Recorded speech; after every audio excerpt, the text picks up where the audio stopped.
There are numerous models that discuss change management. There's the popular low wins, unfreeze, change, and then refreeze.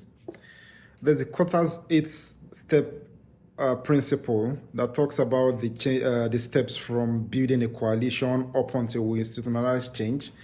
And very related to that is the acronym, the ADKAR acronym.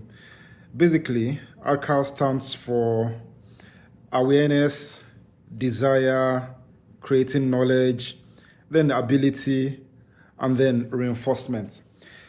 What I find interesting about all of this is that they really are discussing the same principles, but from a fairly different perspective. Take Kotter and ADKAR, for example. Kotter looks at the principles of change from a macro level, while the ADKAR goes into like the micro details of how we effect change. Anyway, what I want to discuss today is mapping the ADKAR principle towards transformation, business transformation.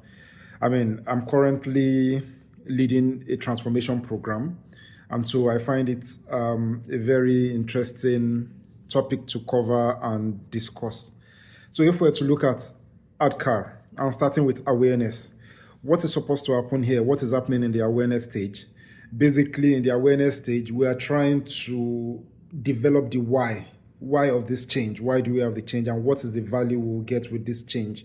Whether it's a change in system, whether it's a change in processes, whether it's a change in leadership. But for transformation, let's take digital transformation, for example. We are moving from old systems to newer systems. Why are we doing that if the old systems weren't broken, for example? So to create proper awareness, you have two styles. You can do the autocratic way. I say we should change and we have to change. Or you can go the, if you like, democratic way. To properly achieve it, this would involve a good level of business analysis, engaging with the stakeholders of the organization and understanding what we currently do, why we do it that way, and whether there are more efficient ways to do it. Typically, this involves going through the process of defining pain points and proposing solutions to those pains. This creates a sense of ownership within the community of stakeholders, and it will lead us to the second point, desire. When stakeholders feel that their pain is understood, right, and they play a part in forming a solution to that pain, the desire to see a new solution comes on board, and they become willing champions for the change. So we've covered awareness, we've moved on to desire, and we have created a group of stakeholders that are happy and have the desire to drive this change. Now, ideally, these first two steps, in my view, are steps that will happen pre-implementation of the change, whether it's a change in process or a change in system. Now, we then go to the implementation phase. Knowledge. After implementing, we've created a series of change, but you know that change is hardly linear. So we've created change, it affects a group of stakeholders. What do we do to start to build, the adoption of this change in system? We create the knowledge. We document the knowledge of the new processes, and involve the stakeholders to be participatory stakeholders in the new process that has been built. So this is knowledge, and it will help us transit towards ability. Ideally, you want your knowledge and ability to be, within the same body. However, ability is a bit different. So while stakeholders may develop knowledge, it doesn't mean that they are able to utilize the new system adequately.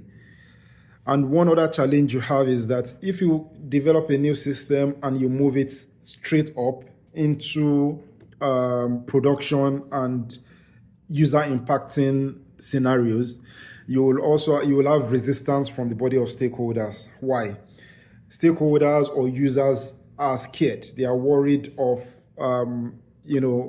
creating a catastrophe because, they are not familiar with the system. So ability tells us that you put an environment, a safe environment, for users to experiment, to become more familiar with the new system so that they can make mistakes and relearn.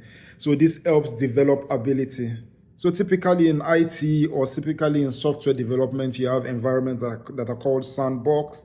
You have non-user impacting stages like the pilot stages, for example, that help users to become familiar with the new system that have been deployed.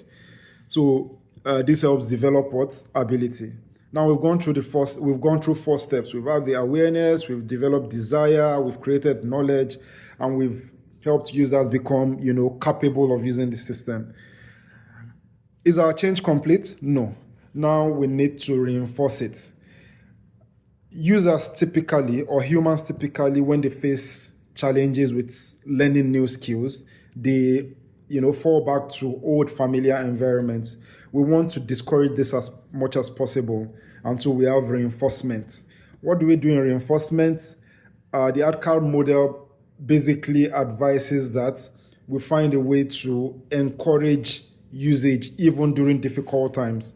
So this can include steps like rewarding users that adopt the system consistently, or putting in KPIs that demonstrate the level of use, right? So that management or even the users themselves can see how they perform as it relates to the new system. So this is a quick look at the ADKAR model and mapping it to a real-life transformation program or a real-life transformation use case. Share your thoughts. What do you think about these models? Which have you used in your experience, and which are you more comfortable adopting? Thank you.